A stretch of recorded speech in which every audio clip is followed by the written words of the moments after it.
The hum of the refrigerator was the loudest sound in the house. It usually faded into the background, a constant companion. Tonight, it pulsed, a throbbing counterpoint to the frantic rhythm in my chest. Sarah was late. Again. It wasn't just the lateness. It was the something else. A shift in the air, a subtle change in her demeanor, like a beautiful painting that had been subtly altered, a brushstroke out of place, a color slightly off. You couldn't quite put your finger on it, but you knew something was wrong. I started noticing it a few weeks ago. The way she'd pull away slightly when I reached for her in bed. The forced brightness in her eyes when she talked about her day. The hushed phone calls she'd abruptly end when I entered the room. Little things, whispers in the quiet corners of our life together. Whispers that were starting to coalesce into a roar in my ears. I told myself I was being paranoid, that I was letting my insecurities get the better of me. Sarah was a vibrant social person. It was natural for her to have a busy life, separate from mine. But the whispers persisted. They clung to me like shadows, growing longer and darker with each passing day. Tonight, the whispers were deafening. I stood by the window, watching the streetlights blur through the rain-streaked glass. Each passing car was a fresh stab of anxiety. Where was she? Who was she with? The questions clawed at me, sharp and insistent. I knew I couldn't ignore it any longer. I had to find out the truth, even if it shattered everything. Her phone lay on the kitchen counter, a sleek, silver rectangle that held the secrets I craved. It was a betrayal, even the thought of it. To violate her privacy, to delve into her personal space. But the whispers had become a chorus, a cacophony of doubt and suspicion that I could no longer ignore. My hand trembled as I reached for the phone. The screen lit up, displaying a picture of us, smiling, happy. A pang of guilt shot through me. Was I doing the right thing? Was I destroying something precious in my quest for the truth? I pushed the thought aside. I had to know. I navigated to her messages, my heart pounding with each tap of the screen. The conversations were innocuous at first, mundane exchanges with friends and colleagues.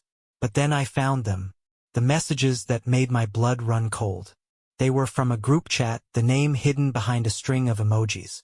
The participants were a mix of men and women, some I recognized, others I didn't.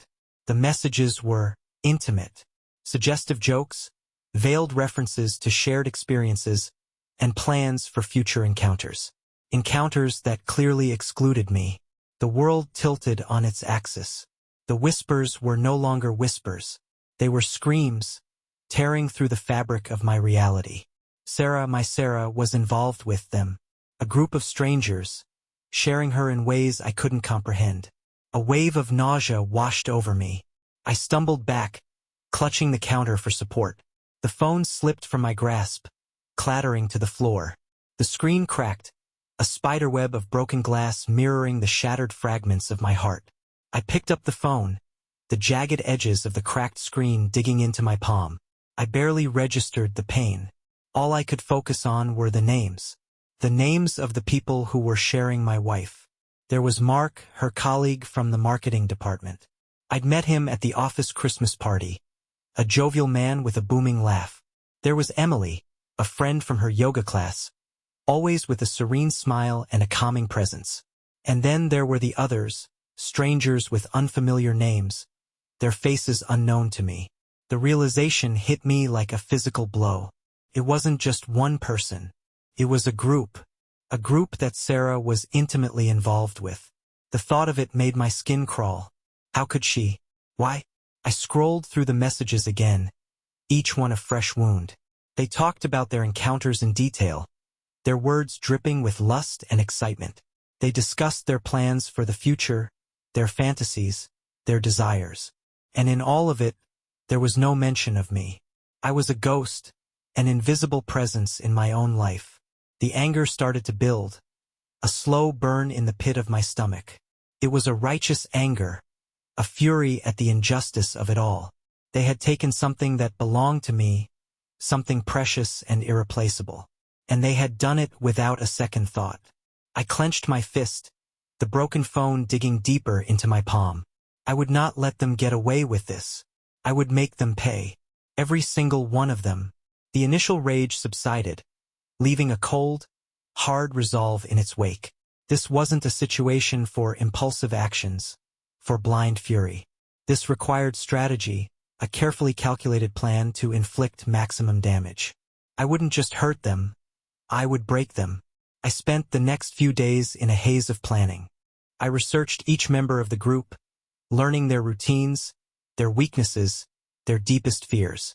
Mark, the jovial colleague, was deeply insecure about his career, constantly striving for approval. Emily, the serene yogi, harbored a secret fear of losing her social standing. The others had their own vulnerabilities, cracks in their carefully constructed facades. My plan was simple yet devastating. I would exploit their weaknesses, turning their own lives against them. I would use their secrets as weapons, destroying their reputations, their relationships, their careers. I would make them suffer as I had suffered. It wouldn't be quick. It wouldn't be clean. But it would be effective. I would become the architect of their downfall, the puppet master pulling the strings of their destruction. And in their pain I would find a twisted sense of justice. The first step was to gather evidence. I needed proof of their betrayal, something concrete to use against them. I installed a spyware app on Sarah's phone, a silent observer that would record her every move. I also set up hidden cameras in our house, capturing their clandestine meetings, their illicit encounters. The evidence started to accumulate, a digital dossier of their sins. Each photo, each video, each message was a fuel to the fire burning within me. The plan was taking shape, and with it, a sense of grim satisfaction began to emerge. Mark was the easiest target. His ambition was his Achilles heel. I anonymously sent his boss a collection of compromising photos, images of Mark in various states of undress with different women from the group, including Sarah. I added a few fabricated emails, hinting at Mark using company resources for his personal escapades. The effect was immediate and devastating. Mark was called into a meeting and summarily dismissed. His reputation was in tatters, his career prospects bleak. I watched from afar, a grim satisfaction settling in my chest as his carefully constructed world crumbled around him. Emily was a different challenge. Her social circle was her lifeblood, her source of validation and self-worth. I created a fake profile on social media, posing as a disgruntled former friend. I started spreading rumors about her, subtle at first, then increasingly scandalous.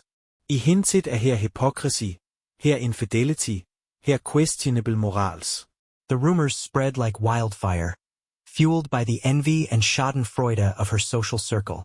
Her friends started to distance themselves, their whispers turning into open condemnation. Emily, the serene yogi, was ostracized, her carefully cultivated image shattered. The others followed, each targeted in a way that exploited their specific weaknesses. A compromising video sent to a spouse, a fabricated complaint filed with a professional board, a carefully planted rumor in the right ears. I was meticulous, relentless, and utterly ruthless. With each successful strike, a sense of control returned to me. The whispers of doubt and betrayal were replaced by a cold, calculating voice, guiding my actions, fueling my resolve. I was no longer the victim. I was the predator and they were my prey. Sarah was oblivious to the chaos unfolding around her. She noticed Mark's absence from work, Emily's sudden social isolation, the misfortunes that seemed to be plaguing her friends. But she attributed it all to bad luck, a series of unfortunate coincidences. However, the cracks were starting to appear in her own facade. The group chat, once a hive of activity, had fallen silent. The playful banter, the suggestive jokes, the plans for future encounters, all gone. Her companions, once so eager to share her, were now preoccupied with their own problems, their own crumbling lives. I watched her closely, observing the subtle changes in her behavior. The forced cheerfulness was gone, replaced by a growing anxiety. The late nights out became less frequent, the hushed phone calls disappeared altogether. She was withdrawing, retreating into herself, the weight of her secrets pressing down on her. I said nothing. I offered no comfort, no explanation. I simply observed, a silent witness to her slow unraveling. The guilt was starting to eat away at her, the consequences of her actions finally catching up with her. And yet, a part of me still loved her. A twisted, broken part, perhaps, but a part nonetheless. I couldn't bring myself to confront her, to reveal my knowledge of her betrayal. It was as if I was punishing myself as much as I was punishing her. The house was filled with a suffocating tension, a silent battleground where our unspoken emotions clashed. We were two strangers living under the same roof, bound together by a past that was slowly turning to ashes. The silence couldn't last forever. It was a suffocating blanket, smothering us both. One evening, as we sat at the dinner table, the unspoken words finally erupted. "What's happening?" Sarah asked, her voice trembling. "What's going on with everyone?" I looked at her, my gaze steady and unwavering. "What do you think is happening, Sarah?" She flinched at my tone, her eyes darting away. "I don't know. It's just, everything seems to be falling apart. And you have no idea why?" I pressed. She shook her head, her voice barely a whisper. No. "I don't." I pushed my chair back, the scraping sound echoing in the tense silence. "Don't lie to me, Sarah. I know." The color drained from her face. "Know what?" "I know about the group," I said, my voice low and menacing. "I know about your little adventures." She gasped, her hand flying to her mouth. How did you find out?" "It doesn't matter," I said. "What matters is that I know. I know everything." She stared at me, her eyes wide with fear and disbelief.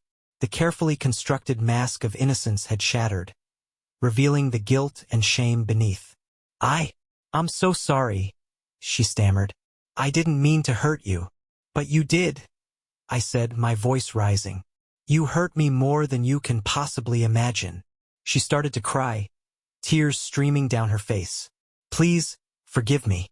I made a mistake. It won't happen again." I looked at her, my heart a mixture of pain and rage. "Forgive you? How can I forgive you when you've betrayed me in the most intimate way possible?" She reached out to me, her hand trembling. "Please, I love you. I never meant to lose you." I recoiled from her touch, my disgust evident. "Love me? You call that love? Sharing yourself with a group of strangers, behind my back?" She broke down completely, sobbing uncontrollably. I watched her, my anger slowly giving way to a cold, empty sadness. The woman I loved, the woman I had built a life with, was gone. In her place was a stranger, a woman I no longer recognized. The confrontation was the final blow. The fragile remnants of our relationship shattered, leaving behind a gaping void. Sarah moved out the next day, taking only a few belongings with her. The house felt eerily silent, the absence of her presence a constant ache. I wandered through the empty rooms, the memories of our life together clinging to the walls like ghosts. The laughter, the shared meals, the quiet moments of intimacy, all gone, replaced by a hollow silence. I found myself drawn to her abandoned belongings, the remnants of her life scattered throughout the house. A scarf draped over a chair, a book lying open on the bedside table, a half-finished cup of tea on the kitchen counter. Each object was a painful reminder of what I had lost. I spent the days in a daze, going through the motions of my life. I went to work, I ate, I slept, but there was no joy, no purpose. The world seemed to have lost its color, its vibrancy. The nights were the worst. The silence was deafening, the loneliness unbearable. I would lie awake for hours, replaying the events of the past few weeks in my mind. The whispers, the discovery, the confrontation, the emptiness. I tried to distract myself, to fill the void. I worked longer hours, I went to the gym, I met up with friends. But nothing worked. The pain was always there, a constant companion. I knew I needed to move on, to rebuild my life. But how could I, when a part of me was still clinging to the past, to the woman who had betrayed me? Even with Sarah gone, the echoes of her betrayal lingered. The house felt tainted, every corner holding a memory of her deceit. I couldn't escape it. It was in the creak of the floorboards, the rustle of the curtains, the the drip of the leaky faucet. I tried to cleanse the space, to erase the traces of her presence. I repainted the walls, rearranged the furniture, threw away her belongings. But it wasn't enough. The echoes remained, whispering in the silence. I started to avoid the house, spending my evenings at the office or at the gym. Anything to escape the suffocating atmosphere, the constant reminders of my shattered life. But even outside the house, I couldn't escape the past. I would see Sarah in the faces of strangers, hear her voice in the murmur of conversations, feel her touch in the brush of a passing hand. The world was a minefield of triggers, each one sending me spiraling back into the abyss of pain and anger. I started to withdraw from my friends, my family, my colleagues. I couldn't bear their pity, their well-meaning advice. I didn't want to talk about it, to relive the pain. I just wanted to forget. But the memories were tenacious, refusing to be buried. They haunted my waking hours, invaded my dreams. I was trapped in a cycle of grief and anger, unable to break free. The echoes of Sarah's betrayal were not just in the house.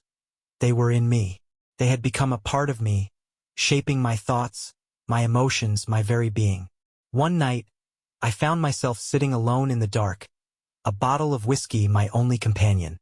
The house was silent, the echoes of the past amplified by the stillness. I swirled the amber liquid in my glass, the clinking of the ice a stark contrast to the turmoil within me. I had become a prisoner of my own pain, consumed by anger and resentment.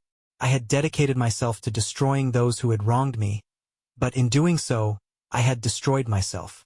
I looked around the empty house, a monument to my broken heart. The silence was no longer just the absence of Sarah. It was the absence of life, of joy, of hope. I had become a ghost, haunting the ruins of my former existence. A wave of self-pity washed over me, quickly followed by a surge of self-loathing. How had I become this person? This bitter, vengeful shell of a man?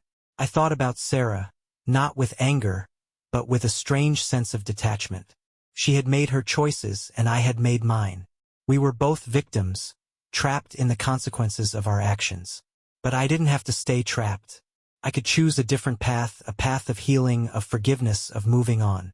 It wouldn't be easy. The pain wouldn't disappear overnight. But it was a start. I stood up, my legs unsteady. I walked over to the window, looking out at the city lights twinkling in the distance. A sense of clarity began to emerge. I couldn't change the past, but I could control the future. I could choose to let go, to forgive, to rebuild. It was a turning point, a moment of realization, a shift in perspective. I knew the road ahead would be long and difficult, but for the first time in a long time, I felt a glimmer of hope. The decision to let go was like releasing a breath I hadn't realized I was holding. It wasn't a sudden shift, more like a gradual thawing. The icy grip of anger loosened. The burning resentment began to cool. I started small. I packed away the remaining traces of Sarah, the photos, the gifts, the clothes she'd left behind. I didn't throw them away, not yet. Just boxed them up, tucked them away in the attic. A way of acknowledging the past without letting it consume me. I reached out to my friends, tentatively at first. I met them for coffee, for a beer, for a walk in the park. I didn't talk about Sarah, not directly, but I listened to their stories, their struggles, their triumphs. It was a reminder that life went on, that there was still joy to be found, even in the midst of pain. I started taking care of myself again. I ate healthy, I exercised, I got enough sleep. I rediscovered old hobbies, explored new interests. I started to feel like myself again, the man I was before the betrayal, the man I wanted to be. Forgiveness was a harder hurdle.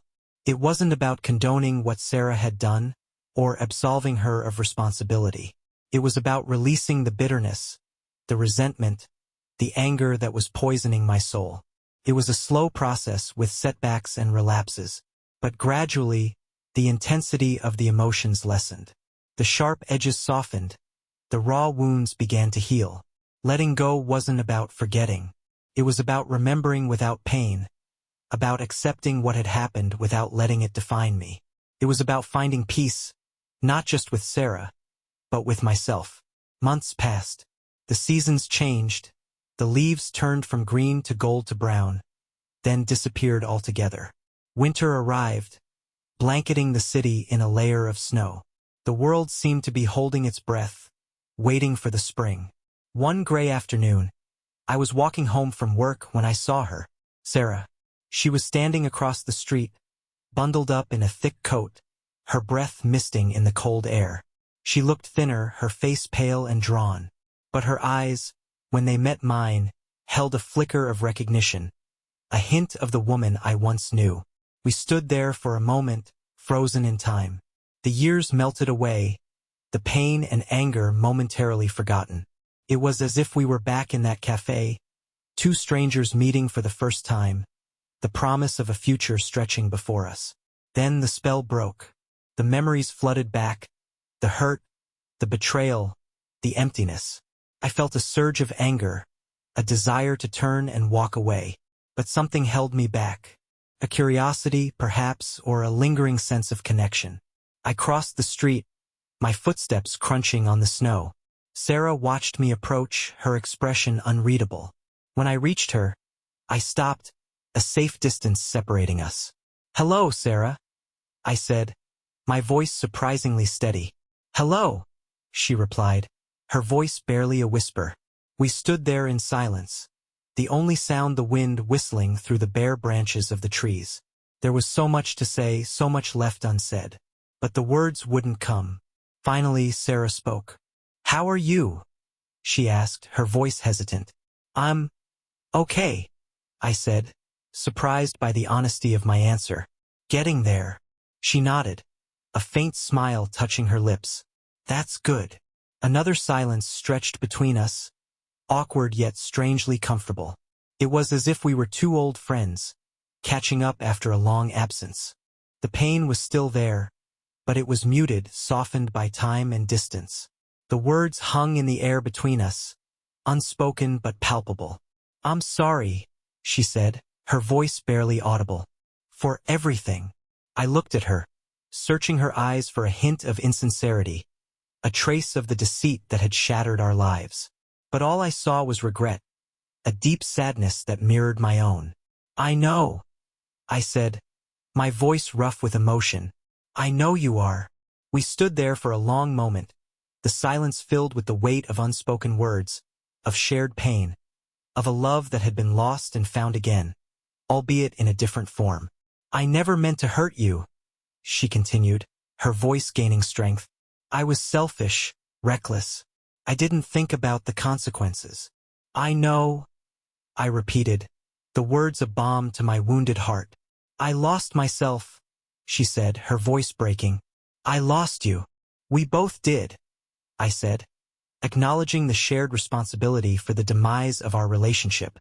There was no blame in her eyes, no accusation. Just a raw honesty that stripped away the layers of hurt and anger, revealing the vulnerability beneath. "I'm trying to put my life back together," she said, her voice filled with a tentative hope. "To be a better person." "I am too," I said, realizing the truth of her words. We stood there in the fading light, two souls scarred by the past, yet tentatively reaching towards a future that was uncertain, yet filled with a fragile hope. The apology wasn't a magic cure. It didn't erase the pain or undo the damage, but it was a start, a step towards healing, towards forgiveness, towards a new beginning.